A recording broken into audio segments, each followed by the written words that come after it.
You're a true historian of vulnerabilities. You've been tracking vulnerabilities for 33 years. It was not an intentional path. I was actually part of a hacker group called the New Order. How were these vulnerabilities getting tracked in those days if there was no Google? BugTrack became the de facto place. Dan Farmer and CISA released Satan that had a whopping, I think it was 12 vulnerabilities it used. And it actually had what they called a Pavlov system. It would show scantily clad women as the image in between the loadings. You've been one of the leading maintainers for open source vulnerability database. Ron Gula and Tenable, they were probably the longest running consistent financial sponsor. And that money allowed us to keep it hosted and everything. To this day, there's a lot of debate because EPSS at some point, their data was something like either 12 or 15,000 vulnerabilities that they thought were Kev. I think there's at least 1 to 2 million vulnerabilities just sitting there waiting to be found. That's right. What is your latest take on the NVD funding wars? So MITRE comes out and says, hey, tomorrow CVE won't be funded. It's going to be shut down. So of course, huge scare, right? And we found out later that that was completely manufactured. How much money does the organization get to manage the CVEs? In 2005, they got over $1 million when we were doing it for free on OSVDB and cataloging more vulnerabilities. There was a magic wand and you could redo this whole thing. You could build this whole vulnerability database all over again. How would you do it? I have to put a disclaimer on this. I said very clearly, I think, and I motion, these are my opinions. MITRE, they are. My last question to you, Brian, what gives you hope?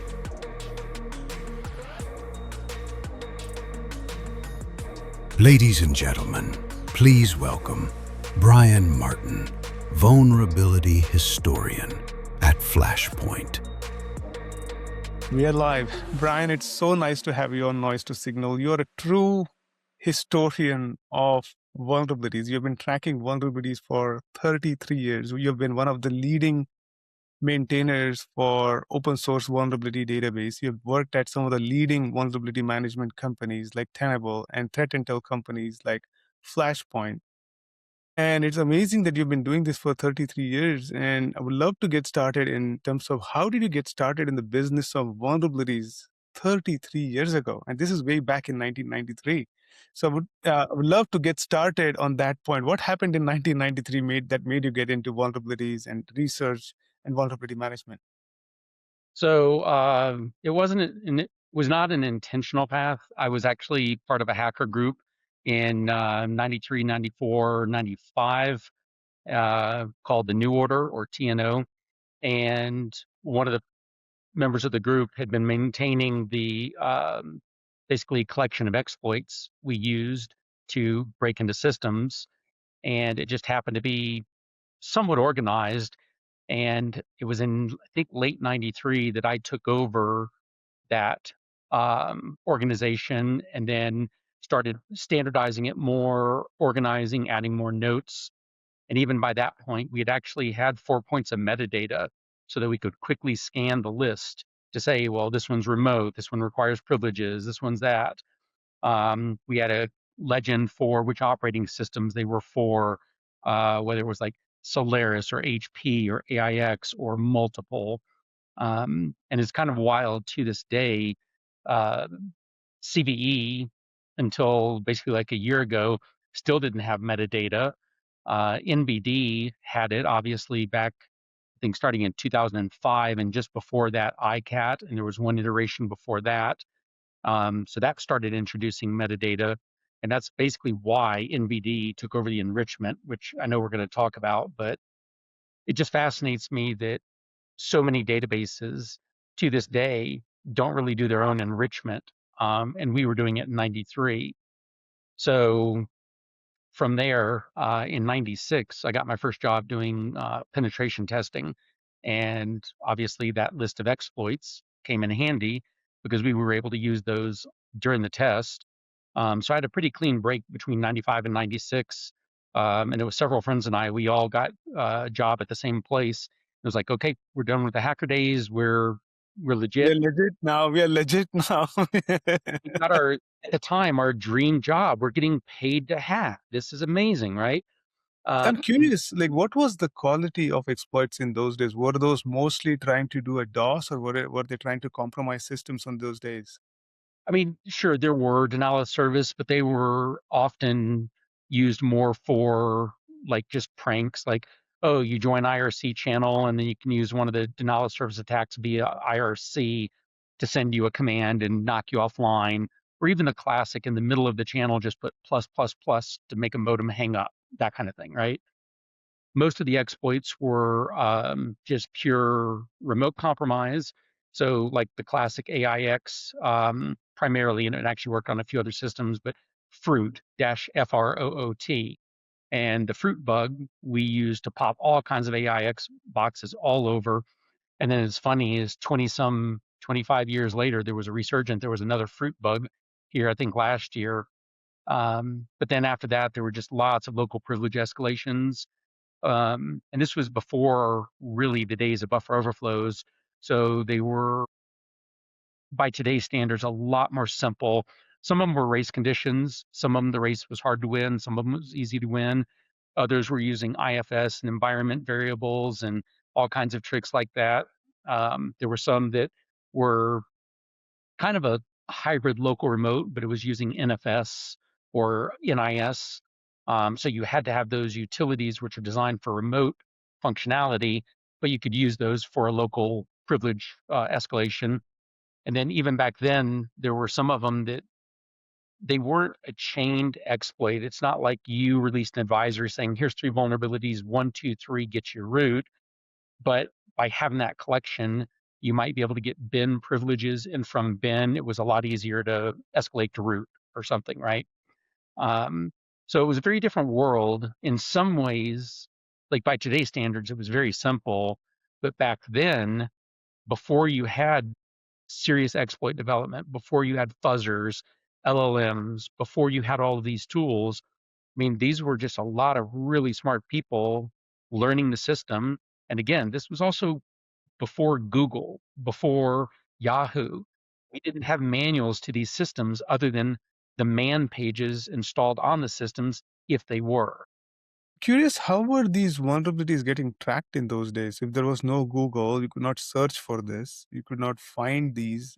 People like you who had this tight-knit knowledge, only those people knew about them. Where was this getting tracked and disclosed and discussed?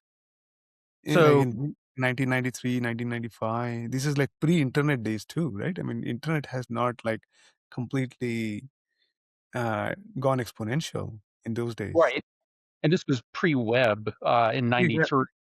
Technically, HTTP existed, but there were no web pages, and they really started to begin in 95 for the most part. Um, Obviously, the hacker groups, all of us had our own methodology for tracking. For some, it was just a bunch of exploits in a directory and you could grep it. Others were more formal lists like mine. As far as disclosing, at that time, there were a few places. They were mostly mail list, and then Bug Track, I believe, started in 93 or so by Scott Chasen. Bug Track became the de facto place, but that actually followed several other lists like Zardoz and others. And you can actually find those archives online. Most of the archives are pretty complete as well. And it's kind of fascinating to read them. And then also some of those lists were what we call semi-private. Um, Anyone could join, but you had to have a reference. You had to be known by the list moderator in some cases. And there were other lists that were a lot more restricted because they would share the details, like full technical details. Sometimes they would share an exploit, but it was designed to test your system. And back then it was more, well, the way you test it is you exploit it. There's no in between, right? And so they would share these exploits, hoping that they would stay private. Invariably, something would leak, or like if you were on the list and I compromise your box, I get access to your email. Well, boom, now I've got all of the traffic. And if I root your box and backdoor it and keep access, then I can just keep reading that mail, for example, right? So it was still kind of a interesting time for that. And then eventually after bug track, we saw the full disclosure mail list. And in that interim, in 95 and 6, 7 range, we started seeing the early websites that would have them. One of the big ones, for example, was Fyodor's Playhouse. Fyodor, the creator of Nmap, he had a big exploit collection. He got a lot of blowback at the time. People were like, hey, you're sharing all these exploits, that's bad.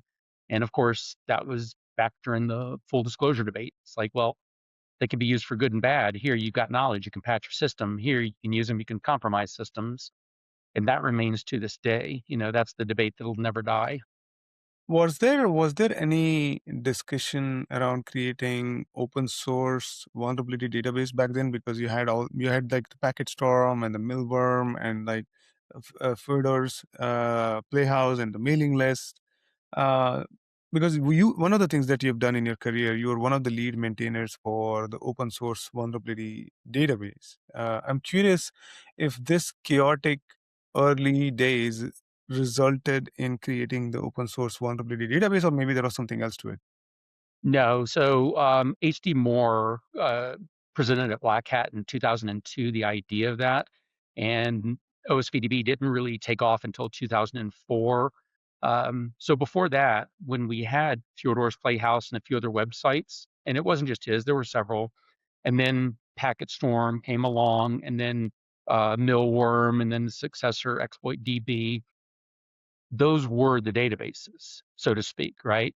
But back then, exploits had a form of currency just like they do today, just usually not financial. It was, hey, I'm one of the rare ones that can exploit this operating system in this new version or this rare distribution, right? So like back in the day, Unicos ran on Cray supercomputers. No one had Unicos vulnerabilities, right? And if you did, you were one of the very few people in the world that did. So it was a very valuable thing, right? So you wouldn't share that. But if a vulnerability had been used, you found everyone and their dog had patched it, then there was no harm in sharing that around, putting it on a website or whatever. And then I believe Fyodor was under the mindset of, hey, if I get my hands on one, I'll throw it on the page. I don't care, you know, the scarcity of it or the value of it. I'm curious, were these then also getting bundled with Nmap scanning engine, if there was, or was it kept separate? Yeah, no, the Nmap scanning engine came much, much later in that timeline. I think that was also early 2000s, but you'd have to verify that. Nmap originally was just the straight port scanner, and Fyodor quickly added so many more features to make it more robust. Because back then, exploits was the same cat and mouse game it is today, but port scanning at the time became a big thing because the firewall vendors then, they didn't have mass signatures like they do today. So one of the big things they would try to do is to stop port scanning, and then someone would figure out a new technique. Well, if I use this combination of flags in a packet, I can still figure it out. And then the firewall vendors would respond, and there would be a new method, right? And so Nmap was focused on a lot of that. And then and then not just him, but the other contributors as it moved along, then it was like, well, we're using this internally and we need it for this. We need to go across this kind of network, blah, blah, blah, right? And then eventually the scanning engine kicked in. But before that, though, I think it was 95, Dan Farmer and VISA released Satan.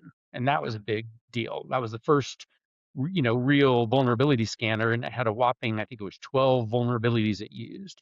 But it made news, this and that. And one of the stories I like to tell is that when we heard about it, we were like, okay, cool, this is going to make our lives easier.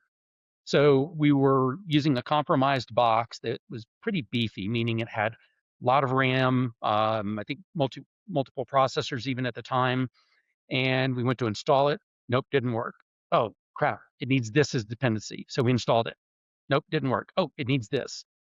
We spent 4 hours upgrading this damn system, installing the new version of Perl, installing a new version of this library and this, and we finally got it working, and we sent it off against several machines we knew to be vulnerable, and it came back with basically nothing. And we were like, great. No, one of the things I've done as part of this interview series is I interviewed Renault, who created Nessus, obviously, and one of the comments he made was he was scarred by Satan, and I asked him why, because Satan had so many dependencies that he had to install, like Perl and all these things, that he went into the mindset of building everything in the NASA library. So we had Nessus had no dependencies or as little dependencies as possible on third-party libraries. And to the point that when Nessus was graduating to become like an enterprise solution, NASA also had its web server coded in NASA. He didn't even want any other web servers packaged as part of Nessus. So it's funny that you mentioned it, like you had the same experience where you go in, you had a beef up. And if I have to guess, you probably had like 128 KB of RAM, and that was like way too much in those days. I don't know what was the RAM you had in those days, but that must have been like a really small amount, but Yeah, compared to today's standards. the server that we chose to do this, like I said, it was beefy. I think it even had a little more RAM than that. But yeah, and then when Nessus and others came along, yeah, the world just changed when it came to vulnerability scanning. Not just because it was much more, /install essentially, and hey, it works out of the box. But yeah, with Satan, it's not just that it required Perl; it required the new bleeding edge Perl, and that required its own configuration dependencies or whatever. So it was just like this nasty chain of, and so afterwards, of course, we were like, what the hell did we just waste 4 hours for? But it was a good learning experience, It kind of gave us a little bit of more glimpse into admin life. Well, this is what it takes to update dependencies and keep the software running, this and that. Um, You and know, then if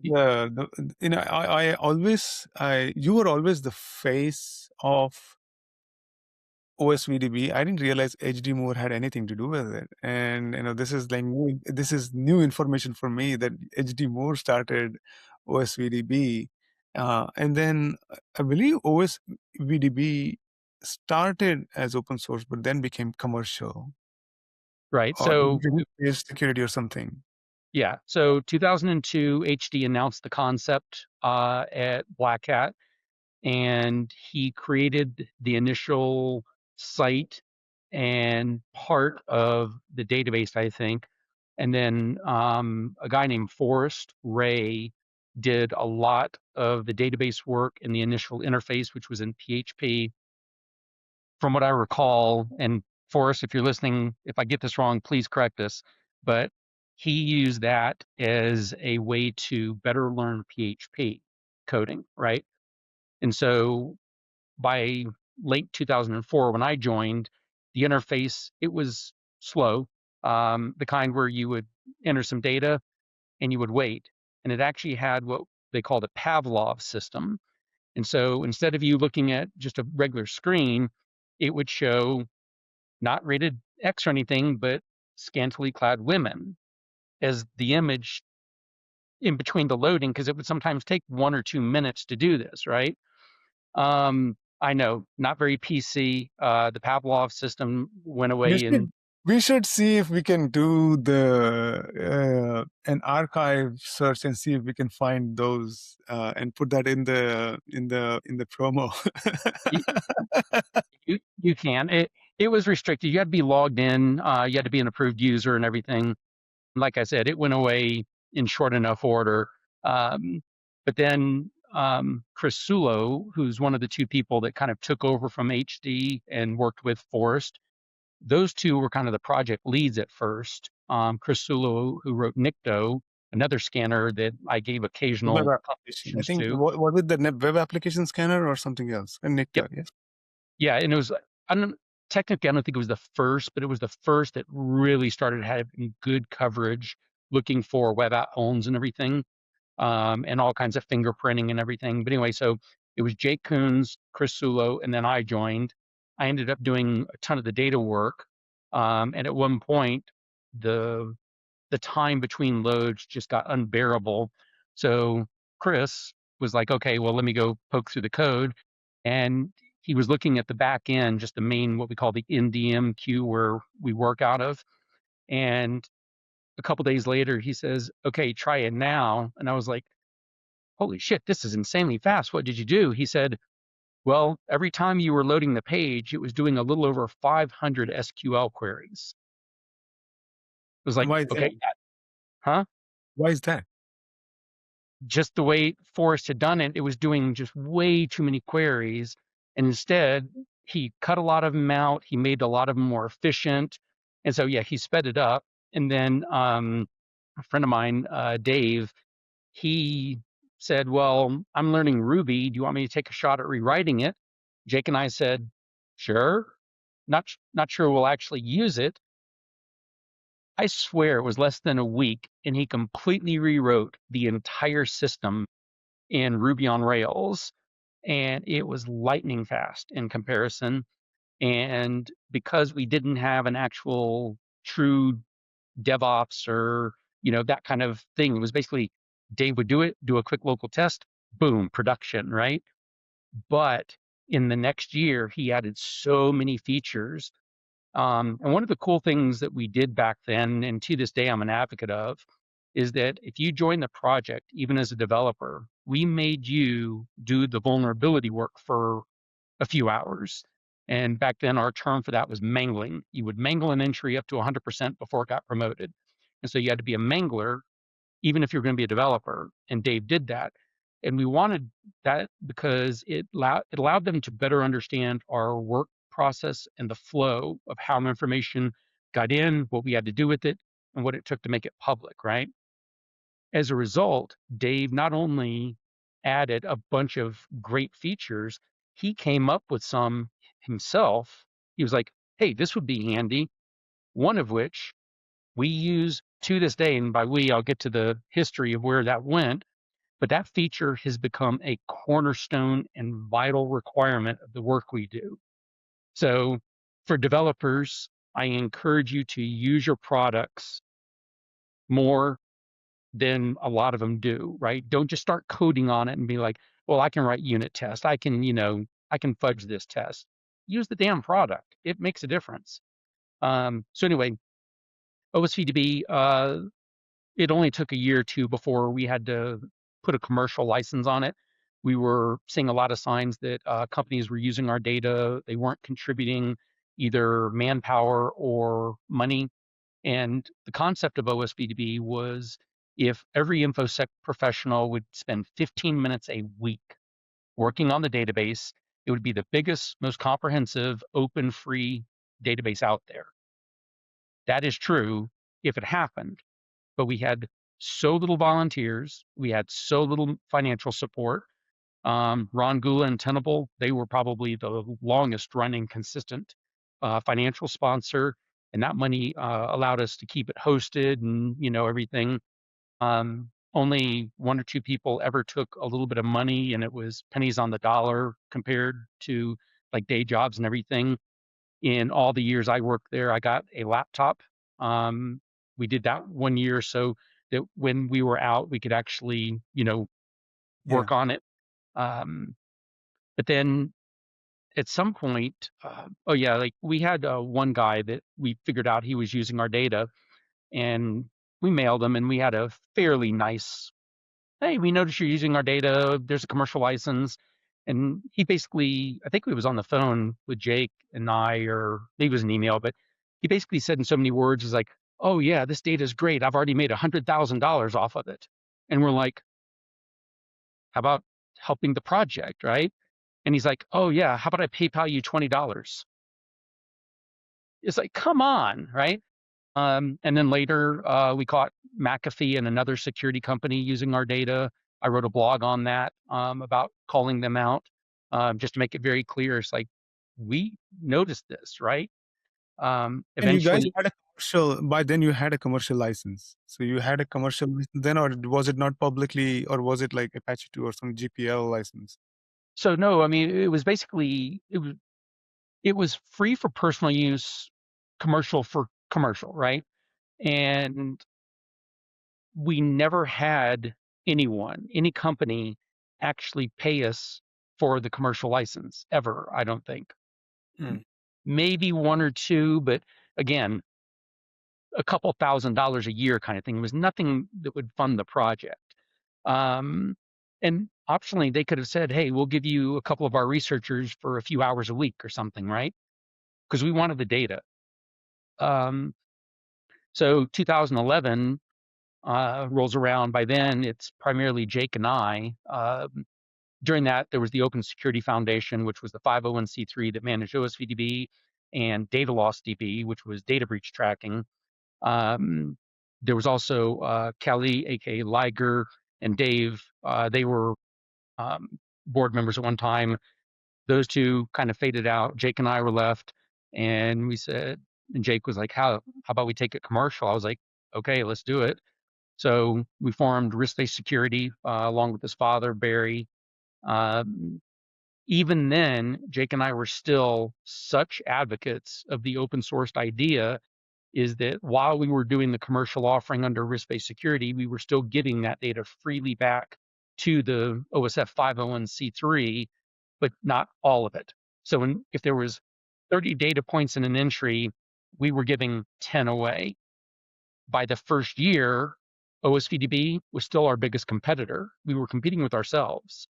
We were generating 100% of the data. We had the license. We created it. So then we restricted it to like 6 and then 4. And eventually, I think it was 2012, 13, we had to just shut it down because people were still like, well, that's still enough information for me to go find what I need. We don't need to pay you, right? And then and it's just, eventually risk-based security got acquired by Flashpoint. yeah, so 2011 to 2022, so 11 years, we worked through with risk-based security and did, at that point, it got renamed to VulnDB, and Data Loss DB got renamed to Cyber Risk Analytics. So we were basically maintaining a commercial version, a lot better commercial interface, APIs, commercial support, the whole works. 2022 got acquired by Flashpoint. Both of those rolled in to their offering. It was under one name then, and then I think it was 2023 toward the end of it, Flashpoint kind of rebranded their Intel offering to Ignite, and all of the data started getting wrapped into the Ignite umbrella. And it was a very, very good compliment because Flashpoint, before we came along, they would use primarily CVE, and they were doing just more targeted report. So you would come to Flashpoint and say, hey, we're interested in the trends around exploitation of Chrome or Linux or whatever, right? And their vulnerability team would go through and write just a custom report for you. Our model was very different. Our model was, we want to collect all the vulnerabilities. You, the customer, gets to decide what's important. And we learned that the fun way back in, I think it was like 2012, 2013. We were running a little behind, more vulnerabilities in queue. And a customer said, hey, we noticed you don't have this one. Well, usually when a customer says that, it's not in the public side, but it's in our back end. It's in our queue waiting for analysis, right? And we look and it's like, wait, this is a WordPress plugin. And they're like, yeah. You're a Fortune 500. You use this? And they're like, yeah. Duly noted, right? And so it just reminded me, and like we were always of the mindset, collected all that the customer sorted out. And I was a very big advocate of that because prior to that, Secunia and BugTrack ID or the BID database by Security Focus turned Symantec, turned Broadcom, turned whatever. They were, well, Secunia much more so. They were very selective. They thought they knew what was best for customers, right? I didn't like that model. Symantec did it a little less so. Symantec also made bad assumptions on, for example, what versions were affected. So they would say all prior. This vulnerability, all prior, right? It just kept saying all prior for everything. And we repeatedly found instances where that wasn't the case because we were like, oh, the vulnerable code was introduced in version 3, and they're saying versions 2 and 1 are vulnerable, right? And so we adopted a different model where we would only include versions where we knew it to be vulnerable, meaning the vendor said so. And if the vendor said all prior, we would flag it all prior. But if a researcher said that, we absolutely would not, because researchers love to do the same thing. They'll test one version and say, oh, all prior, right? It's Um, sloppy research. I have fond memories of security focus because that was the feed that was driving our Nessus plugins work. So we had bought that feed, and that would essentially drive our workflow and help us decide which plugins to write in Nessus. Now, we went all the way from 1993 to 2024 with OSVDB. Go back to 1999, because you started with, in the history of vulnerabilities, there was no database, the OSVDB started, and so on. And there was a phase where a push to standardization came in. MITRE came along, the CVE standard came along, the CVSS standard came along, every So vulnerability. real quick, CVSS will consider that a standard. CVE is not a standard, just to be clear. What I'm trying to say is a naming convention for the vulnerabilities, because previously the way the vulnerabilities were getting identified is through maybe the vendor ID. If the vendor published an identifier for a vulnerability, at least the vendors would use that, right? Maybe Wait. bid. No, wait. So we got to back up in the history here. So CVE was created by David Mann and Stephen Christie in '99. Before that, 2 years prior, there were already workshops being run out of, I think it was NIST, basically workshops about vulnerability databases and the creation and how we were going to do this. Before that, in '97, though, a little company called X-Force, started by Christopher Klaus, they had their own vulnerability database called the X-Force database. They used numeric IDs and tracked it formally just as we do today, right? That was 2 years before CVE. Symantec, well, at the time, Security Focus, BID, that was 6 months before CVE. They were using numeric identifiers, right? So when CVE came along, their only difference was the format of their identifiers, and they used a year designation. So CVE 1999 1234. But the problem is, from that very, very first year, that year designation meant nothing. It was meant to correspond to the year of the disclosure, Closure. but first year it did not, because one of the things they did is backfill and say, we're going to go back and take all the cert advisories, just the cert advisories, I think, and we're going to assign IDs to those. But even a cert advisory from 1988 got a 1999 ID, right? And so to me, that was just a And real bad. the other question I have is, the last 4 digits, were they correlated to maybe the bid or the X-Force ID, or was it like completely new random list of numbers? Originally, it was sequentially assigned, but it didn't correspond with the disclosure. And so that was a misconception I saw even into 2018, 19. Someone on Twitter was like, oh, look, CVE 2018-32577 assigned. There's already 32,000 vulnerabilities this year, and it's January. It's like, no, it was a whole different system by then, right? But in '99, that was when MITRE was the only one assigning, and the CVE editorial board was a very different thing. That is where the editorial board members actually gave direct input to every single vulnerability if they thought it warranted inclusion in CVE.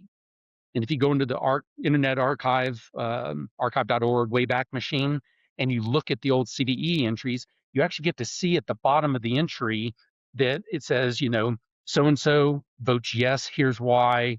Don't think it's worth inclusion, here's why, right?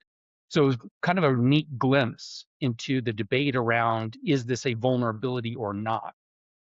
And the interesting thing was, and correct me if I'm wrong, there is no standard way to score these vulnerabilities. Like there is no standard way of knowing if this is critical, high, medium, low. Even the inclusion criteria was random. It was like very subjective to whoever was assessing the vulnerabilities, and that, in some sense, gave the birth to CVSS, the Common Vulnerability Scoring System. And if that was not enough, it went through multiple versions of those as well. There was CVSS 2, CVSS 3, I think CVSS 4 is out right now. I mean, I know this personally because when we would write Nessus plugins, we had to then we had to basically, because we would essentially in those days go by what bug track said, high and critical, and that was the severity, high, medium, low, and critical. Those were like our severity metrics for any plugins that went down. And then CVSS comes out, and CVSS comes out. Oh well, you have to score it differently. Is it access, exploited over the network? Is it local? Is it, does it require any special privileges? And blah blah blah. And and I would score it differently. Some of my other researchers on Tenable would score it differently. I'm curious, what you thought? Did it make it better or worse? The Yes. scoring system that came in. Yes. So yeah, back in the day, it was arbitrary. I'm the researcher. I disclose it. I can just say critical, high, and it was not by design, but it was the stoplight system. It was even before critical was really used, low, medium, high, right? And then eventually it turned into, well, we're going to designate something critical. And eventually that became to be 9.0 in the CVSS 2 to 10, right? And that was typically either full-on remote or context dependent or user assisted, on however term that you prefer. CVSS didn't come along for many more years after CVE, so it was still arbitrary. CVSS 2 set, in my opinion, a pretty good standard. It was a good first effort, right?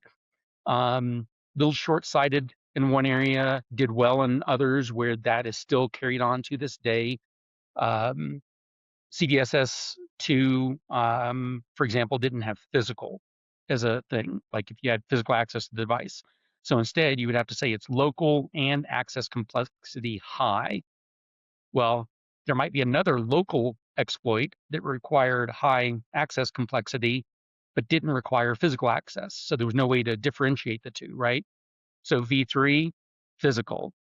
V2, they had authentication, none, single, multiple, because that was back in the days of thinking of Unix primarily, that, okay, I get access to a user count, then I have to get access to bin or UUCP, and then get to root, right? So there's single and then multiple level to get it.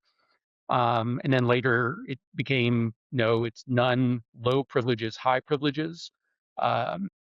And then V4, in my personal opinion, is a train wreck. I'm not a fan of it. And there's a single attribute of that one, and that is basically whether there is a POC, an exploit, etc. But the term they use is attacked. Like, I attacked you, right?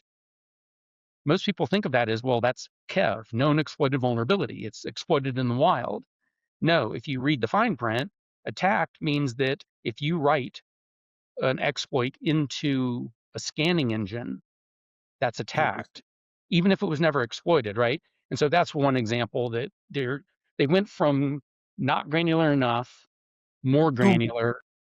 To so granular that it became very difficult to even score. Like it almost required like a degree, science degree, to get to like scoring a vulnerability. And the thing that really mattered when it comes to vulnerability, at least from my point of view, especially when you have hundreds of thousands of these in an enterprise, is, are these getting exploited in the wild? Are these getting exploited in the wild? Because that gives you a really good proxy for prioritization, regardless of how complex that vulnerability is.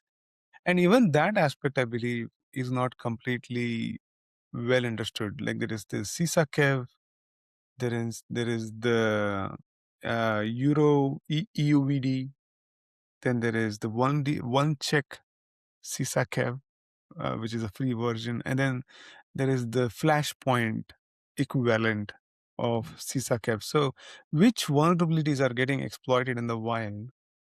There are hundreds of thousands of them, but there is no consensus on, or at least I haven't seen a consensus list where which ones are getting exploited in the wild. Curious, what do you think of that? Okay, so several points. First off, VulnCheck, there's CISA KEV, VulnCheck has their own kev that uses CISA, but they've got something like 3.5 times more vulnerabilities, like 4,600 or so. Yeah, So 4,800 by right, my so last. Yeah. right, so I wouldn't say it's a VulnCheck CISA kev; it's just a VulnCheck kev, right? And Flashpoint kev. Um, it actually kind of started a little before that, and that came along with EPSS, Exploit Prediction Scoring System. And there were something like 12 to 15 vendors that contributed their data to EPSS. And at the time, it was all done through first.org. To this day, there's a lot of debate because EPSS at some point, and they only said it like one or two places in a white paper, I think, but their data was something like either 12 or 15,000 vulnerabilities that they thought were kev. And later on, Patrick Garrity of VulnCheck, I've been vocal critic as well, is that we know for a fact some of the data that went into that, the telemetry used, was not accurate data. So that number that they threw out is incorrect. How far One, off? one quick point of clarification. I always thought EPSS is the exploit prediction score, that this is how likely it is to be exploited, not necessarily is this getting exploited in the wild. And you're It is. saying it is not the Well, case? no. Well, to create EPSS, they had to have exploited in the wild data. So they I had get to it. look at the vulnerabilities they thought were known to be exploited to create EPSS V1. To model the future, and that's Right. how the modeling is. I get it. Okay. Yeah. And so we know now that that number is not accurate, but we just can't say how far off, whether it's 10, 100,000, 5,000, we don't know. Then Sysakev came along and publicly they kind of blew the door open on, hey, tracking these is good. And true, it is. But for example, we were tracking exploited data long before CISA. Unfortunately, on our side, we didn't have like one classification where you could one click list them all. Instead, it was not a very efficient system. But in addition to us tracking it, we were tracking which threat actors, campaigns, the exploit names if we had them. So it was a lot more robust on the threat intel. And we were doing this under RBS. And then with Flashpoint is when I said, okay, this is going to become my new baby of a project and the Flashpoint Kev. And I basically had to go through all of our data and standardize it, use the new classification. We have a tech note, exploded in the wild date, right? So it became a much more formal subset of data. And that's how it took, don't get me wrong, it took a little while. But between that and then going through all of the sources that we monitor and then saying, well, this one we've been primarily getting Kev data from, let's move it over here and making a bucket full of all the Kev, sources that we used. That's how I kind of standardized it. And just recently we broke 7,000. Now, So you're saying there are 7,000 kev over legit. 7,000 There that are we know over of. 7,000 legit kevs that are out there compared to, I think it is like 1,500 or 1,600 CISA kev. So CISA kev, 1,500. there are, Now, yeah, I'll 1,600 go and one. I'll yeah, go go ahead. one further. I think our number is far from reality. I can't say whether the corpus that was used for EPSS, the 12 or 15,000 is accurate or more. And one of the fundamental problems of why we don't know this goes back to some history. So let's jump back to 1990s when firewalls were first creating any kind of signatures. And IDS, Marcus Raynham created the first one like way back. But when IDS and IPS caught on, right? Back then, signatures were exploit driven. So a signature would be for this specific vulnerability, right? And then by 1999, it was for this CVE. Eventually, there were too many of them coming out. The signature writers couldn't keep up. Just like we know at Nessus development at Tenable, we couldn't write signatures for every single vulnerability, and there was also no reason to in many cases, right? Yeah, they were not as widely deployed in customer install Yeah, bases. So why bother? exactly. And so eventually the IDS and IPS started saying, well, screw this. This payload is the same. This cross-site scripting, the payload is the same. So instead, these signatures became much more generic. Okay, we're looking for this cross-site scripting. We're looking for this kind. Now we're looking for this SQL injection or this form, right? That happens, and yes, you're detecting and you're blocking the attacks, but you can't correspond them to what the actual vulnerability they were attempting to exploit is, right? So jump to the future, CISA Kev comes around and people are like, oh, let's go detect it. Well, shit, we don't have signatures to detect anything really. They're all generic. And so one of the probably biggest, most well-known efforts is Piotr at Shadow Server. He's a great guy to chat to, super friendly, very helpful, truly wants to help everyone in the community, right? And so Shadow Server started writing more signatures based on independent payloads. So we're not just looking for, script, alert, script. It's, no, we want to look for this endpoint, this parameter. And he went so far as to then, when he detected something, go look at the disclosure and say, yes, this payload matches precisely to the POC included, right? And so that's how Shadow Server was able to start providing that kind of data. And then other people did it, and VulnCheck did it, right? And they're not the only two by any means. I've got just more visibility because I talked to those guys, and Jacob from Tenable, he's at VulnCheck now. So yay lobster, and he'll know what that means. So now we're back to the game of, well, shit, we need signatures that are more granular to know what's Kev. And on top of that, it's interesting is that when you're looking at Kev data, you can either look at signatures, logs, etc., or you can look at threat reports from all the companies, whether it's Flashpoint or the dozens of others, right? And when you look at them from the US perspective and the US companies, you get one set of data. But then when you go look at the Russian and Chinese reports, you start getting additional data, right? And then you start looking at other sources. And then now it used to be the Trinity. Now there's really two big ones, PatchStack and WordFence for WordPress plugins.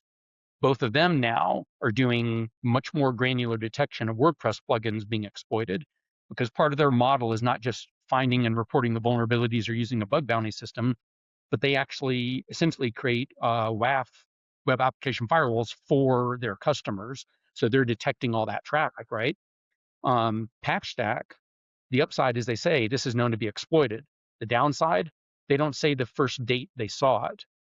WordFence, they're kind of cool, and they say we've detected 8,703 attacks in the past 24 hours. Cool, it's being heavily exploited or attempted, but you only know 24 hours. So if there's a break in the exploitation, you look the next day, it shows exploited. Then the next day it may, and they too don't show an exploited in the wild first seen date. And if both of them did that, it would be extremely beneficial to everyone else. But this issue of missing Kev data is not limited to just the Kev data. Even the CVE data is completely missing. My sense is the list of known CVEs in the NVD data severely undercounts the number of vulnerabilities that are out there. I'm curious if you have any thoughts on that. Like, given that you have tracked these vulnerabilities for 30 odd years, and let's say the CVE data, NVD data says there are 300,000 vulnerabilities. What's your ballpark guesstimate in terms of how many public vulnerabilities exist out there? Okay, before I throw guesses out there, let's jump back in history. So when CVE started, their original data set was, I think, 349 vulnerabilities. And you can find this in, I think it was their early, like the white paper that was basically the foundation of CVE, written by Christie and Mann, right? And they started with 349 vulnerabilities to assign them IDs and everything. Well, if I go back through my data and search through 1999 alone, remembering that 349 included some before 1999, my number is closer to 3,500. So there was already a 10x difference. There was already already a 10x difference. Okay. So CVE started with that. Another pretty concrete number I can give you was 2017. Steve Reagan, who's a great tech journalist, he wrote an article based somewhat on our data and based on information I think it was Josh Corman gave him and a few others. But he wrote an article basically saying in 2017, CVE was missing over 6,000 vulnerabilities, right? He could say 6,000 positively because of our data. I was like, we've got 6,000 vulnerabilities without a CVE ID right now.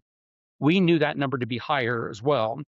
And so his article prompted a congressional committee to go to MITRE and say, what the hell, right? MITRE wrote a letter back to them that they refused to share with the editorial board at the time, which I was a member. They wouldn't even share their response to us, let alone the public, which to me is absolute bullshit, right? They are technically a 501c, like a really different kind than you're thinking, heavy profit, but they still fall within the parameters of the 501, but they're an FFDRC, federally funded, or FFRDC, federally funded research development center. So their contracts are no compete, no bid. Like they basically pitch it, and if the government likes it, they get it, right? Speaking of which, they violated at least two sets of regulations in creating CVE, because one of the things, and I wrote a blog about this, is that if there was a public or private effort already doing this, they shouldn't have gotten the contract. And by then there was ISS and there was Security Focus. There was also RSI, a commercial company offering a vulnerability feed. So anyway, we know that in 2017, they were that deficient. Even right now, we have over 106,000 vulnerabilities in VulnDB that our customers have access to. They don't have a CVE. We've got more in our queue. A lot of them are historical, so they've been deprioritized because we've got backlogs just like NVD does, right? What's the real number? I can only take a ballpark guess, and some people will be like, yeah, I can see that. Others are like, what the hell are you smoking, right? Minimum 500,000 missing. And that would only be slightly more than 2 times what's in CVE now. So let's go back to what you said, the 10 times modifier. In that case, 4 million, or yeah, give or take. Wow. I honestly think there are probably a couple million vulnerabilities. Here's the best part. Known public vulnerabilities. These are not ones that are to be discovered. These are sitting there ready to be found. And a lot of people ask me, well, how did you find 105, 106,000? It started in about 2005 when someone disclosed a vulnerability. It was coordinated and they were like, oh, here's the vendor changelog. And I go, and one of the things I would always do is I would take the changelog entry and paste it into our internal notes for the entry in OSVDB, just so that we have that, and then link to it. Because then if I just link to it and it's a 2 meg text changelog, you don't know where it is. But anyway. I have one quick question for you while you're discussing that. Are there care vulnerabilities in that log? Sure. Yeah. There is evidence of that too. So there are. Yeah. Okay. So remind me of that question in just a minute. Okay. And so I looked at this change log and I was like, what else is in here? So I started skimming and I was like, hey, they fixed a vulnerability here, add an entry. They fixed a vulnerability here, add an entry. So then it originally started out as a bash shell script, links, -dump, egrep, bunch of terms. And then over time, the terms grew and got modified. So I would look for overflow, right? Underflow, XSS, cross-site, cross-dash site, right? Terminology just grew. And so I'd be able to just like, I think it was like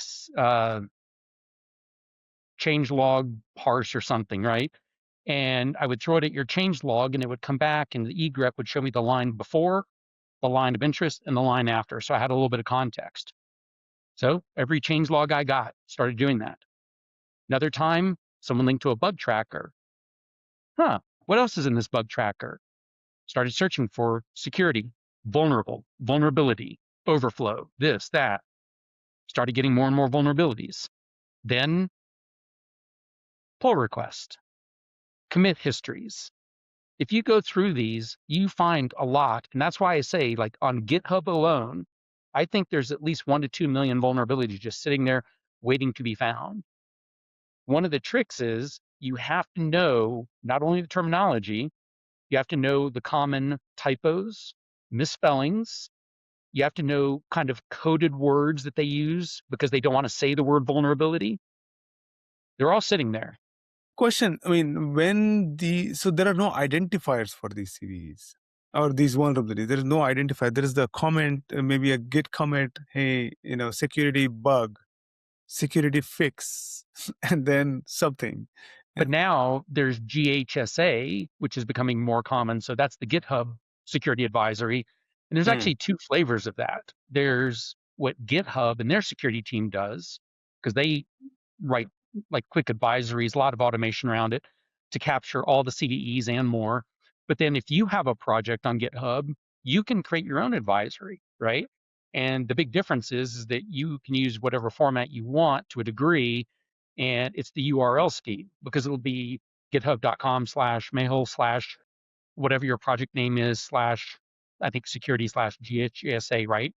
And theirs are just security GHSA. So GitHub is trying to capture more of those. But again, it's kind of tricky because first off, the volume. I mean, I used to look at the numbers in something like, I don't know, 5-8 years ago, there were over 100 million repos on GitHub.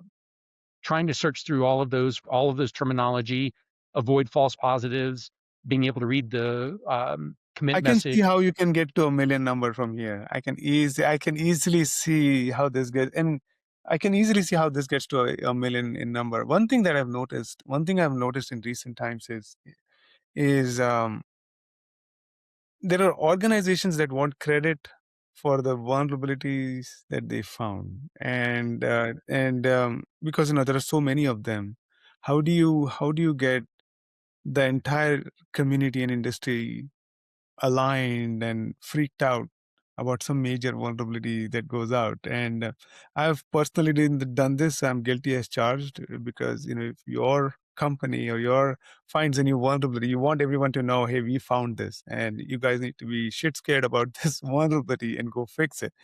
So I've seen a rise of branded vulnerabilities where like Heartbleed, Log4Shell, Baron Simidit, regression. There's so many of these. WannaCry, obviously, is the OG of all the branded vulnerabilities that are out there. And that number is not that big. I believe it is like 300 or 400, at least the last time I checked. I don't know, maybe you have different numbers, but I called it the named vulnerabilities or the branded vulnerabilities. I'm curious what you think of this commercialization or some level of monetization of these vulnerabilities, where So if you research for them, there is an incentive for you to just, create a lot of hype around the vulnerability and then get it out there. so some of them aren't commercial, some kind of are. Jumping back, it was mid-90s that security companies started releasing advisories as a form of advertising. And even if it wasn't a critical vulnerability, like you should be scared, it was, look at our technical ability. We're awesome at what we do, right? And then even yesterday, Dirty Frag. So yet another Linux local privilege escalation. And that's on top of just within the last week, copy fail. So yeah, I mean, they're nonstop. And if there, correct me if I'm wrong, there is something called as dirty cow as well, right? Dirty cow, yeah. There is a dirty cow too, right? So Even if you look at Dirty Frag, you see reference to cow because that's just part of the, like a function name or something, or some functionality within the Linux kernel. But I want to say it was like 10 years ago, I did a search through our data, and I think there were almost 1,000 named vulnerabilities. Most people don't know 99% because they weren't critical, they weren't interesting, they just had a name.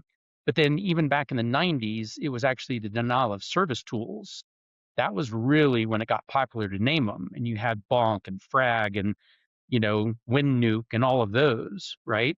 And so those were done because the exploits were very, very similar, often just toggling a little option or two here in the packets they were sending.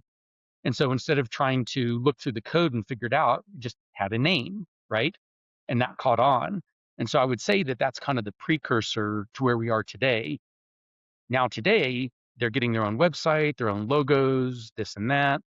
Some of them, it's absolutely warranted in the sense that they are that big of a vulnerability. Copy fail, heartbleed, all of The those, right? lock or shell, But those then definitely. there are some that everyone knows their name. There were news articles. To this day, they're still not known to be exploited. Spectre V2.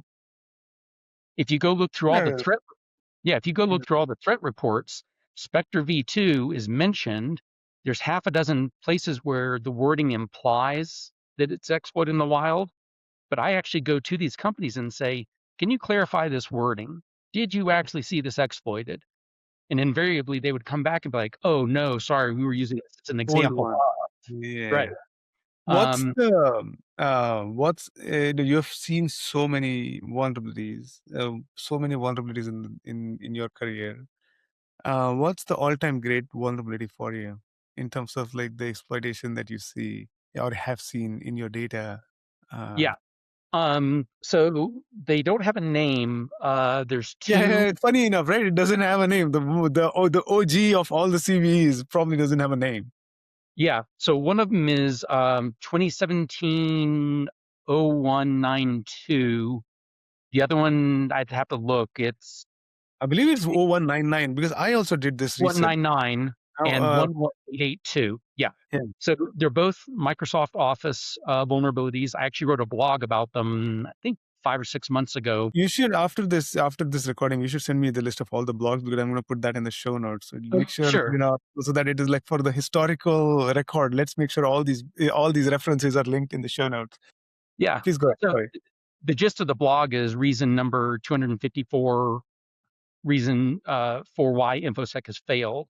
And I put forth the argument is that why are two Office vulnerabilities not just still being exploited, but almost every single week for the past 5 years, I've had to add either a new threat actor, a new campaign, or some new activity to these two vulnerabilities. And people are like, well, wait, if it's Microsoft Office, why aren't they patched? These are not ones that can be patched through the Microsoft patching utility. They require a one-off process for you, the admin, to go patch these. So they flew under the radar in that regard, and that's why to this day they're still effective. And So to that point, I didn't realize these two vulnerabilities, 2017-0199 and the 2017-11882, were the all-time OGs of CVEs. But I did some research when I was at college, and these vulnerabilities had more than 50 threat actors, malwares, exploits kits. Everyone was using them. And this next, if you just looked at the CVEs in terms of the counts of malwares and threat actors using it, the next one had probably 10 or 15. But like these ones were like really high. There's no comparison to these two vulnerabilities. And I didn't realize it was one of the reasons was because of this out of band patching cycle that was required, and which is probably the reason it is still not patched and getting still exploited in the wild. Pretty amazing to think Microsoft hasn't done anything to fix it. So right behind these, with an probably equal or possibly a few more threat actors, is Log4Shell. That one was particularly nasty. It hit, I think it was Kev like within 24 hours, or it may have been actually determined.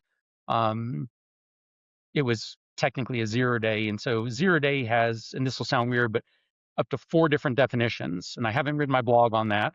I've written a blog on the 2 big definitions, but a 0-day in my world isn't just, so let me qualify. A 0-day in my world is, it's a unknown vulnerability that is used in an attack and discovered, and that's when it becomes known. Not, I found a vulnerability, I published it, and there's no patch. That's the other common definition, right? Well, by that standard, over 50% of vulnerabilities are going to be 0 days. So it just dilutes the term. Why even use it, right? So that's why I've always used 0 day to mean basically discovered in the wild. And that's something else we distinguish in our data set: discovered in the wild and exploited in the wild. Because discovered will always be exploited, but exploited doesn't mean it was discovered in the wild, right? So a little more granular. Log4Shell. Heartbleed was another interesting one because I think it was determined that that one was being used before disclosure. So what we do see now, especially now that Kev has become a big thing, you disclose a vulnerability. A day later, it becomes Kev. It's known to be exploited. And then someone says, well, wait, I'm going to go back through my logs for the past 30, 150 days, whatever, right? And they're like, oh, here's exploitation. This was actually exploited 3 months before you disclosed. So yes, it was a 0 day. We just know that now, right? You had to know what to look for. So that's another interesting thing, is that admins, if you've got spare cycles, which I know you don't, go dig through your logs. You'll find all kinds of stuff. Even on my web server, I occasionally look, and I've got a GitHub repo that's potential 0 days. And basically, I see something in the logs that's some kind of exploit attempt. I go look in vulnDB. I don't find the endpoint or parameter set or whatever. As best I know, well, we don't know about it. I'll start doing some Google searches.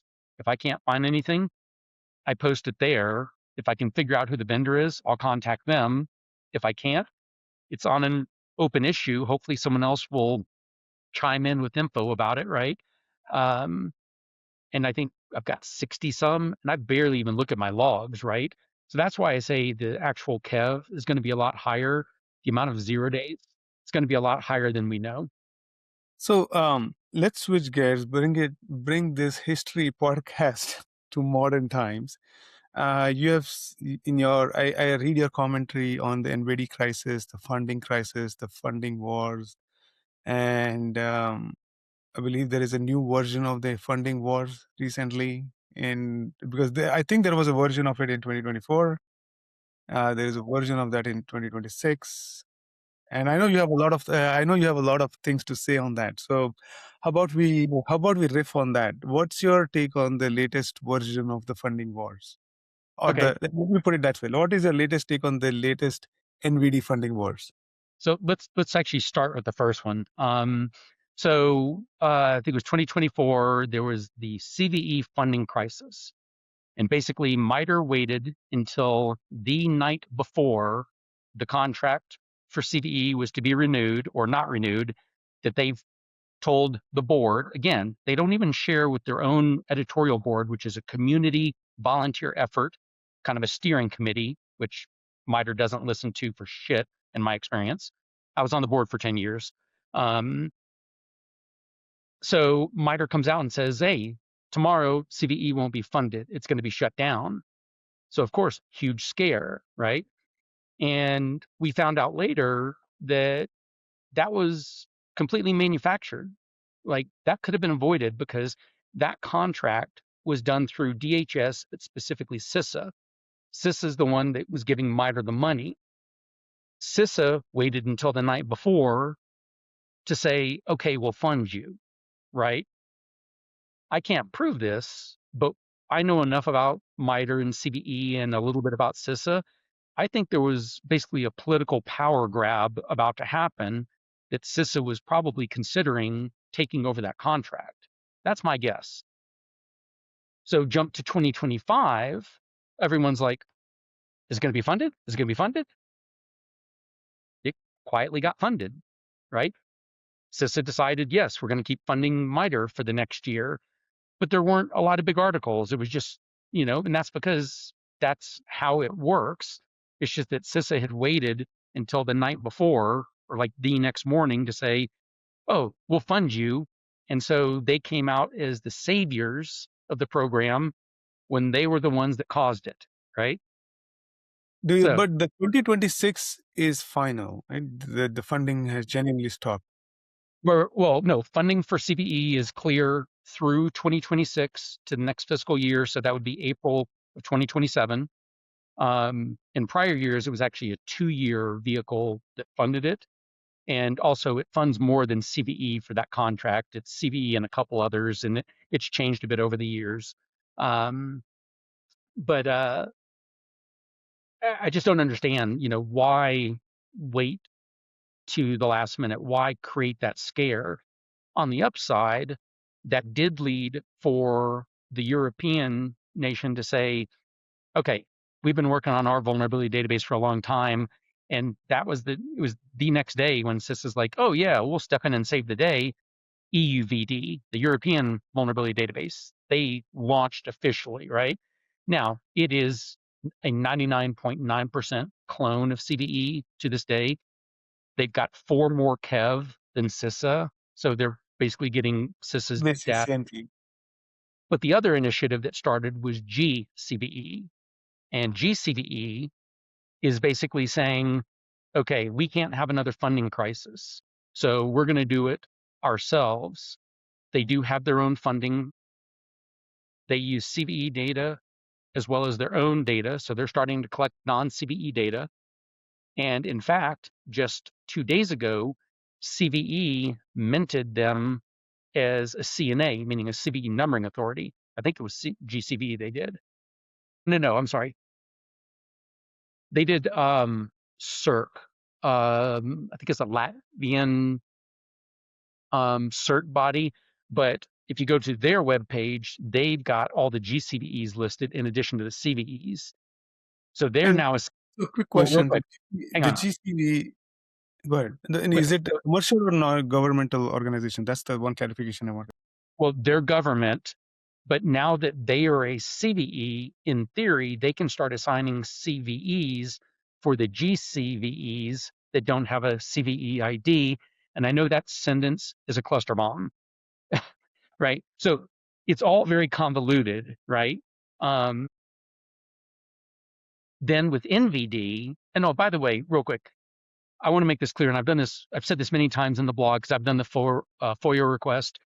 The contract money that CVE or that MITRE gets to run CVE, absolutely asinine and ridiculous.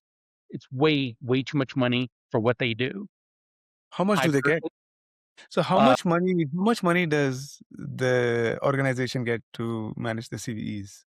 in 2005, they got over $1 million when we were doing it for free on OSVDB and cataloging more vulnerabilities.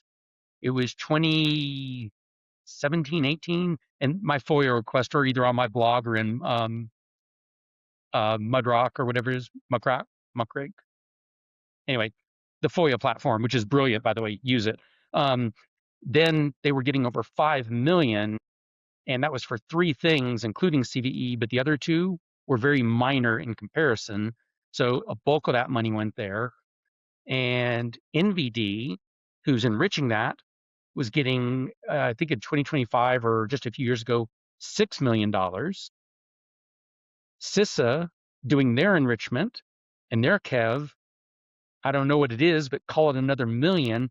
So now you've got over $10 million by a good margin to run this convoluted data set that's lagging behind, that's not being enriched by NVD now for the most part, where we've been doing it commercially for less than 1/10 of that. So that's why I personally think there's a lot of mismanagement and waste being done, and it's just hard to figure out where that money's going. And so now NVD's got that money, and just here the recent VulnCon, April 6 or so, they made the announcement, oh, that backlog of 30,000 vulnerabilities, we're not going to enrich them anymore. We're only going to enrich like CISA and a few other high profile. And if you look now, it's under 3,000 or 4,000 that's planned to be enriched. And then, So if NVIDIA doesn't do their job, we risk the scenario where this work gets done through commercial organizations. well, it's not a And risk, it's no, no, reality. the comment I want to make is do we run the risk of pay for play in this Oh, yeah. scenario? Obviously, I am extremely, extremely biased since I've been doing commercial vulnerability intelligence since 2011, but not only do you get the data, you get a world more metadata, you get commercial support, you get a world of other features that come with it, right? All via API, timely, this and that. So when I say a lot more metadata, we've got almost 100 classifications that we can apply to any vulnerability. So you can go on our platform and click show me all vulnerabilities that are remote, input manipulation, integrity, no solution, like no known solution, exploit public. There you go. There's a lot of high risk vulnerabilities, right? Then you can say, show me if they're only web related. Show me if they're Kev. Show me if they're Kev and don't have a solution. So that's just like one area that we do. We often have extensive technical notes that give more context that say, hey, by itself, it's not so serious, but this can be chained. Or, hey, this is a fun one. We flagged over 5,500 vulnerabilities, in quotes, that have been disclosed that are not vulnerabilities at all. So we flag those. But because they have a CVE ID or they're high profile, yes, we include them. We want you to be able to come to us and say, hey, what's the deal with this vulnerability? Oh, we don't have to worry about it? Cool, right? And then on top of that, there's another 591 that we call myth/fake. And that's where the person disclosed it intentionally, knowing it was false, right? So, Brian, you've been doing this for over 30 years. If there was a magic wand and you could redo this whole thing, you could build this whole vulnerability database all over again, how would you do it? What would you need? How much money would you need? And how would you do it? So you give me CVE's money any given year, 10 plus million, $10 million, the $10 million, well, not even that, 5 million but maybe. even like in 2005 when they only got $1 million. So you give me whatever CVE got that year, what NVD got, what anything CISA was doing, whether it was a prior incarnation, under DHS, whatever. You put me in charge of the database for the design of it, right? One of the things that frustrates me about my job is that our hands are tied. We've got limited resources sometimes, especially on developers, right? I've got such a long list of ideas to improve the database, but we just haven't had a chance to implement. If I could have done that from the beginning, so we were tracking that data, we were tracking this all from the beginning, and make it free, open, and make it basically wiki style, kind of like OSVDB. OSVDB wasn't a wiki, but it had that kind of ability where you, the volunteer, could do something. The only difference is it went through moderation, right? And then using that money, we just hire a body of people that know vulnerabilities. They become the moderators, they become the analysts. We hire a few really badass vulnerability researchers that can reverse engineer, that can say, hey, based on this patch, this is more details. Because one of the other things that frustrates me is that at any given time, we have like over 40% of our entries have unspecified in the title because there's just not details about it, right? Those are the worst. Those are the worst vulnerabilities because I say that because because I had the responsibility of writing these plugins. Mm-hmm. And then Well, you have no details about the vulnerability. How do you exploit this vulnerability? Because everything is unspecified, unknown vulnerability exists in FTP. What do I do? Well, they're also the bane of our industry because CVSS scoring specifications say in the absence of information, you score for the worst case scenario. So if it's Microsoft Windows unspecified issue, it's a CVSS 10, a V2 10, V3 9.8, or 10 arguably. So now you just have artificially high entries, right?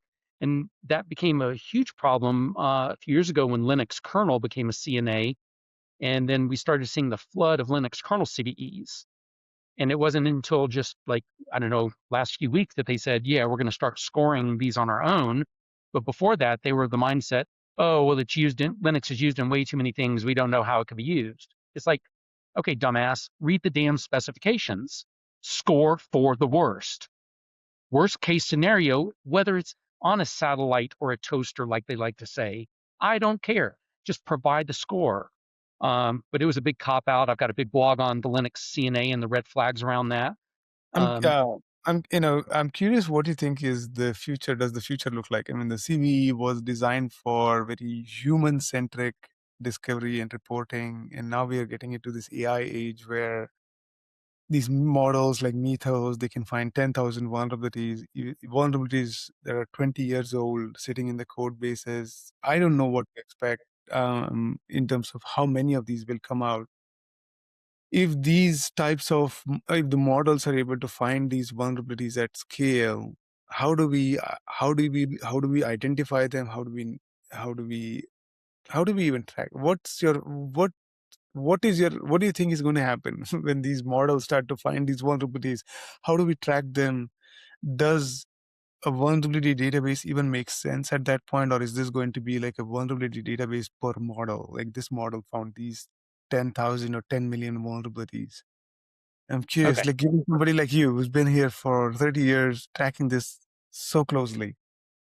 So there's a lot to unpack there, but let's jump back. We actually have a model that basically predicts what's going to happen, and that was the release of fuzzers.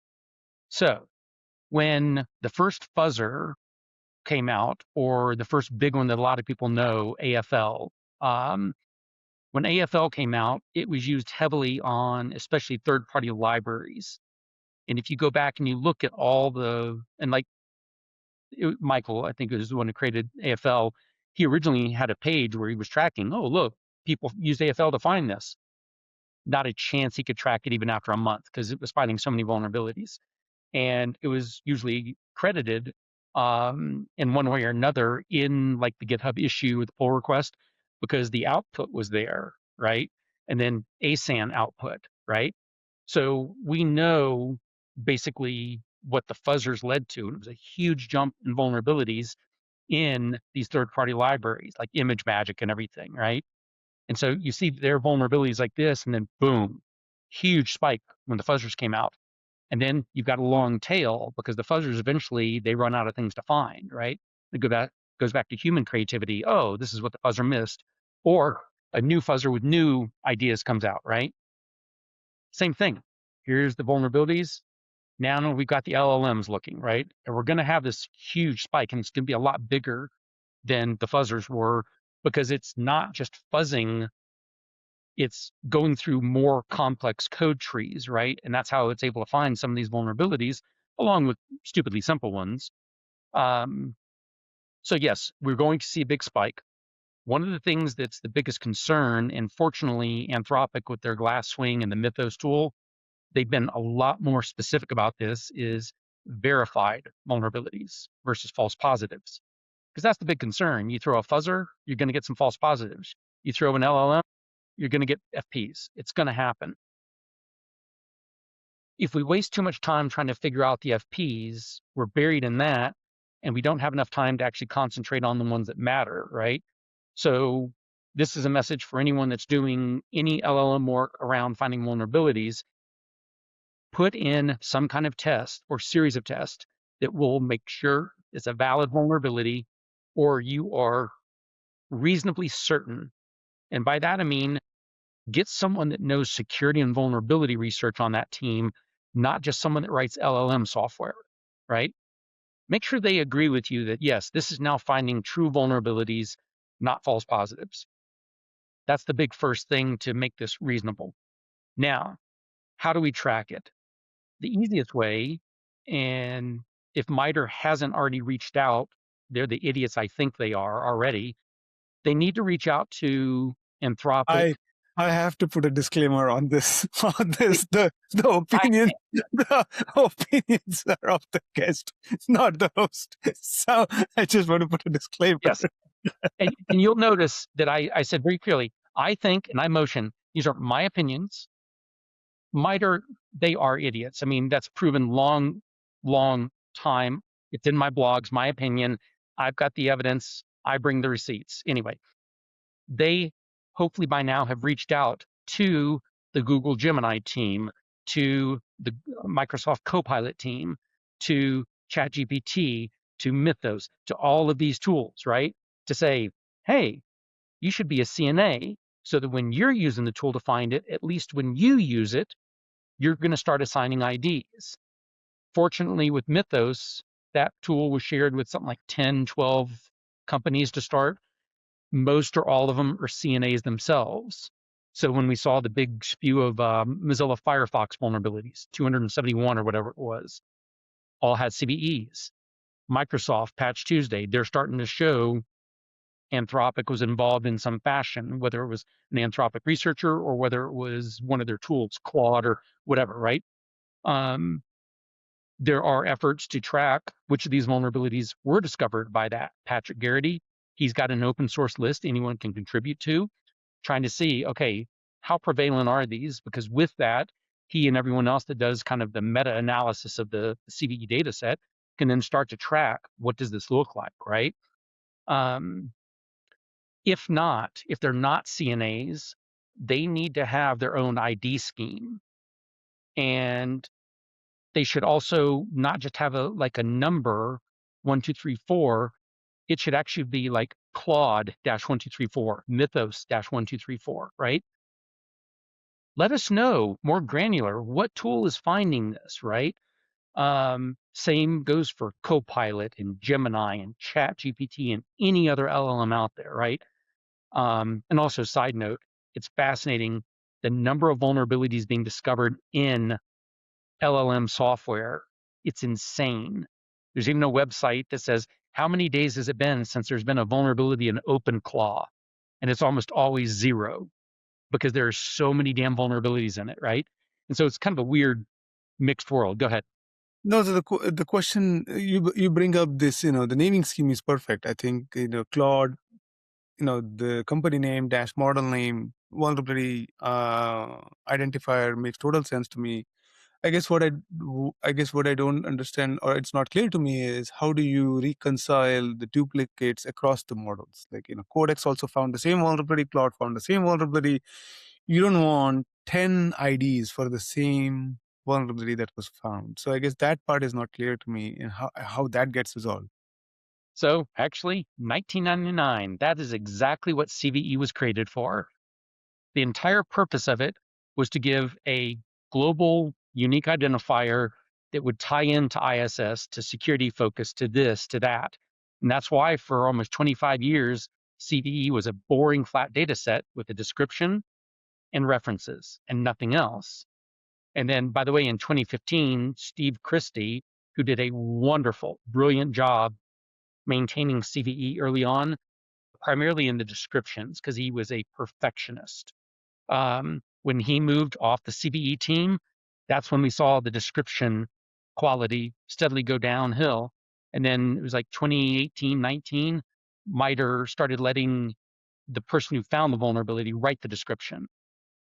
And sometimes you would get a CVE description that would not include the vendor, the product, or the version. None of it. Asinine, absolutely. Who knows what idiot decided that was a good choice, right? But that made it so that NVD's job got harder, and it contributed to them having the backlog. So as they say, the shit rolled downhill.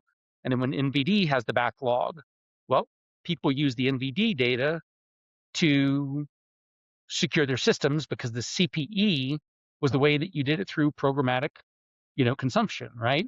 So it rolled downhill further and started impacting companies. Now, you can't really say with any certainty, but I'm pretty damn certain, that is one of the reasons, along with just bad security practices, that we still see so many breaches, right? So many ransomware incidents, because that patching cycle was already behind the times 20 years ago. But now when you're waiting for days, weeks, months for the enriched data that you consume to figure out if you're vulnerable, yeah, your systems are vulnerable longer. On top of all the security software that's being used nonstop. Avanti just the other day, like 2 days ago, oh yeah, here's another 0 day. It's like, these are the systems designed to protect us. And I also released a blog recently, 5.02% of all vulnerabilities in VulnDB are in security software. 5%. And that number is conservative. It's probably more than that. My last question to you, Brian, what gives you hope? You've been You've been at this problem for 30, 30 years. What gives you hope for a better future? The fact that I've got a strong enough forehead, apparently, because I bang my head against the wall way too much. This will sound grim, but I haven't had hope for a long time. Not really. I stay in the game because I do want to see things improve. I've been a vulnerability database evangelist since 2005. Jake Coons and we did a presentation at CanSec West, basically calling for the evolution of vulnerability databases, right? And OSVDB, we evolved for a while, and then we got stagnant, and we evolved more under RBS, and we got stagnant. We evolved more under Flashpoint. We're a bit stagnant right now because of the vulnerability workload. We have to get the vulnerabilities out, right? And the more vulnerabilities and the more workload we have, the less we can focus on making things better and new features, right? We're having to use more automation, something we were against. We didn't use any automation at all entirely through the RBS days. It was 100% human Right. curated, right? And to this day, we're still largely curated, but we do strategic automation where we can. Linux kernel, WordPress plugins, where some of it's just very standard, right? And we kind of did the same thing Linux kernel CNA did. They're like, oh, here's a shitty description. We're not going to tell you the impact. I'm not going to give you a score. Cool, bro. We're going to do the same, right? Now, we disclaim it, but as we see third-party analysis, we'll go back and we'll update the entries. There's a developer that was formerly on Kali, Steve. A lot of people know he's now with Parrot. Glad they picked him up. So I had Steve go through and look at I don't know, it was like 80 or 90 of the kernel vulns. And I was like, are these vulnerabilities at all? And so he did a very brief analysis and he came back and he was like, these are all null pointer dereferenced local denial of service if you have cap admin or root access. Basically not a vulnerability. Because if you have root, you shut down, same thing, right? So we're having to kind of do the same thing. But the good part is, like I said, we do commercial support. You come to us and say, hey, you're missing this product on this entry. Done. We go do it. Hey, we're interested in you monitoring this product. We'll do it. What's your thoughts on this vulnerability? We'll go do more analysis, write more tech notes, right? That's the world we need, where there is actual analysis on more of these vulnerabilities to weed out, are they serious? Because my last thought on this, and this is general advice that we've been giving a long time, we know there are too many vulnerabilities to patch. There's basically too many vulnerabilities to even consume and digest if you're on like any kind of cert or P-cert team or any kind of response, right? So you have to use the metadata, the CVSS and the CPE and this and that. With us, you use the classifications and all the other stuff. So you have to say, okay, first off, what's Kev? You absolutely got to patch that right away, right? If it was discovered in the wild, especially, because that means it's been exploited even longer, right? Next, we say, look for remote, integrity, and a patch. So that means it's potentially remote, code execution, SQL injection, cross-site scripting, whatever, but it's got a patch or an upgrade. Fine, fix it. And filter that by CVSS, 9.0 and higher, do those first. 7.0 to 9, from critical to high, do those, right? Then after that, kind of a free-for-all, right? Because by then, now you're looking at information disclosure, denial of service, etc., right? Then to me, information disclosure, confidentiality, do that on next. Same thing, critical this. So you have to have a new strategy for that patching, and it's going to get crazier with the LLMs discovering the volume of vulnerabilities going up. But just keep demanding better, and especially from MITRE. The term they use is stakeholders. We're doing this for the stakeholders of CVE. That's basically anyone that uses it. That is not limited to the government, like the CISA KEV basically is. The CISA KEV is designed for showing what's being exploited for resources they think or know the government and their stakeholders to be using. CVE stakeholders are basically the entire world, right? Keep contacting them, and better, contact your senators, your Congress critters. Write them a letter saying MITRE is not doing a good job.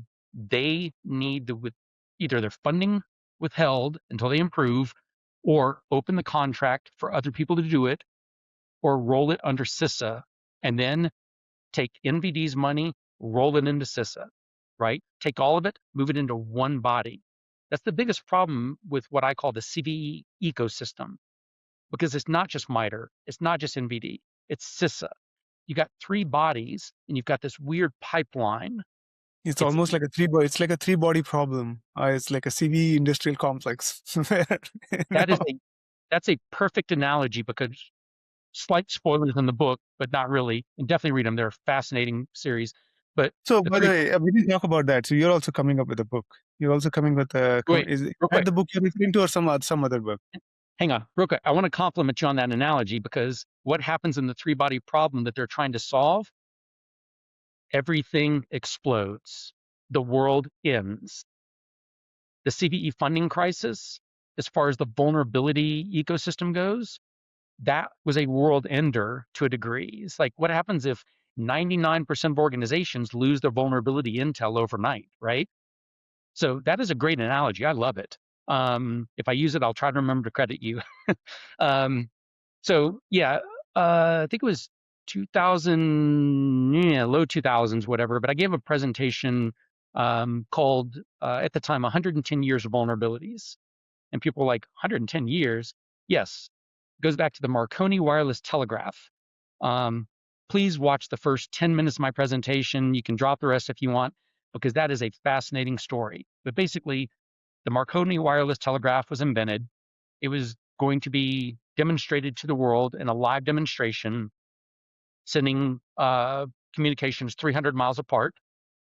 Unbeknownst to Marconi and his two assistants, there was at the time, people considered him a magician and inventor, but the story goes much deeper. I'll get to that in a second. But he basically did a real-time, live, exploited in the wild hack on that demonstration. He injected his own signal, and it basically made a brass lantern in the theater rattle. And it was the second assistant, Block, who was like, wait, that's Morse code. And it started out saying rats, rats, rats. But then it turned into dirty limericks insulting Marconi. Then from there, it turned into what's arguably the first flame war, carried out through letters to the Times in England. So you had it in the newspaper. One of the assistants wrote the thing, scientific hooliganism, and, we will not stand for this, blah, blah, blah. And so Neville Maskelyne, the guy that did it, he wrote a letter back, and this went back and forth like 5 or 6 letters. And I actually dug them up out of the archive from 1903 or whatever. Then I did more research and found out that Maskelyne, he had actually been working for the East Indian Trading Company for 9 months on that technology. Marconi's invention, it was already spelled out in IEEE publication 6 months earlier, right? So all of this, and Marconi basically said the same thing the vendors do today. You can't hack this, in so many words. So it was a brilliant demonstration. But anyway, after that presentation, I thought, wow, I should write a book on the history of vulnerabilities. Well, I plan to, but now I've been working with Johnny, who I think you know. And Johnny's please, a good friend. Yeah, Johnny's a good friend. Really share. Yeah. Johnny Shape, and interview him, please, because he's doing his PhD on the history of basically the CVE ecosystem. We have now, he's interviewed more, but we have now interviewed not only the original players of CVE and NVD and the precursors to NVD, but we've interviewed a lot of other people, including Fjordor, H.D. Moore, Scott Chasen, who made BugTrack. We're in email right now with Jerry Saltzer, who I credit with the first vulnerability database ever, and that was the repaired bugs in Multics in the 70s, right?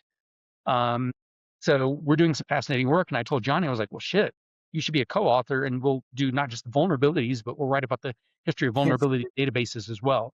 So he's got to finish his PhD. I've got about 70 blogs in the works, drafts and everything. I'm trying to get all of those that are CVE, NVD, vulnerability related out as quick as possible. And then when I need a sanity break, I switch topics to. What's the ETA for the book coming out? Is it 2027, 2026? Once his PhD is completed, that's when we'll have a real sit down and say, that's when the shot clock starts. that's when we'll create our timeline to say, okay, based on your job, based on my job, what do we realistically think? We also have to determine, because we also have a list of over 50 more people we want to interview. And this sounds a bit grim, but the ones at the top are the ones that are quite old, right? We would have loved to have interviewed Parmaster, for example, who just passed recently. So we're at risk of losing a lot of history like that. And then the other thing that's kind of wild about that is a lot of these people that go back that far, and I traded emails with someone like this back in 2010 or so. He's like, oh yeah, I think I've got that list of vulnerabilities like from 20 years, 30 years earlier. I think it's in a box in my garage. And I said, look, if you want, you tell me when. I'll fly out there for the weekend. I will help you organize and digitize any of this. I'll bring containers so that it's preserved. Just let me photocopy it and take my own, and I'll fly back. And he's like, I may take you up on that when I've got time, right? But we're at risk of losing a lot of history for that reason. And so personally, I've taken a lot of time in the past 2 years to digitize a lot of my stuff and to make sure that it's shared out. And I've been doing that more and more. And I encourage anyone listening to this, if you're sitting on that history, 80s, 90s. Just share it with Brian. Not just me, but just put it on a GitHub repo and tweet about it. Just make sure that it's indexed or can be indexed by Google. And then if you've got the time, trigger archive.org, the Wayback Machine, to go make a copy of it, right? That way, we're just preserving that history. Brian, when I hit the record button, I knew this is going to be my longest interview, and sure it is. It is around an hour and 40 minutes. Brian, I'm grateful for you coming on the podcast. It was so much fun talking about the history of vulnerabilities. You're a true historian of vulnerabilities. I'm looking forward for the book to come out. Hopefully, it comes out in 2026, if not 2027. A little later. So let's end on that note. Thank you, Brian. Thanks for your time, and anyone that made it this far in the podcast, thank you. And as always, if you have questions or if you've got some history, please reach out on Twitter, email. I'm real easy to find. Send it to Mehul, whatever it takes, just get it out there.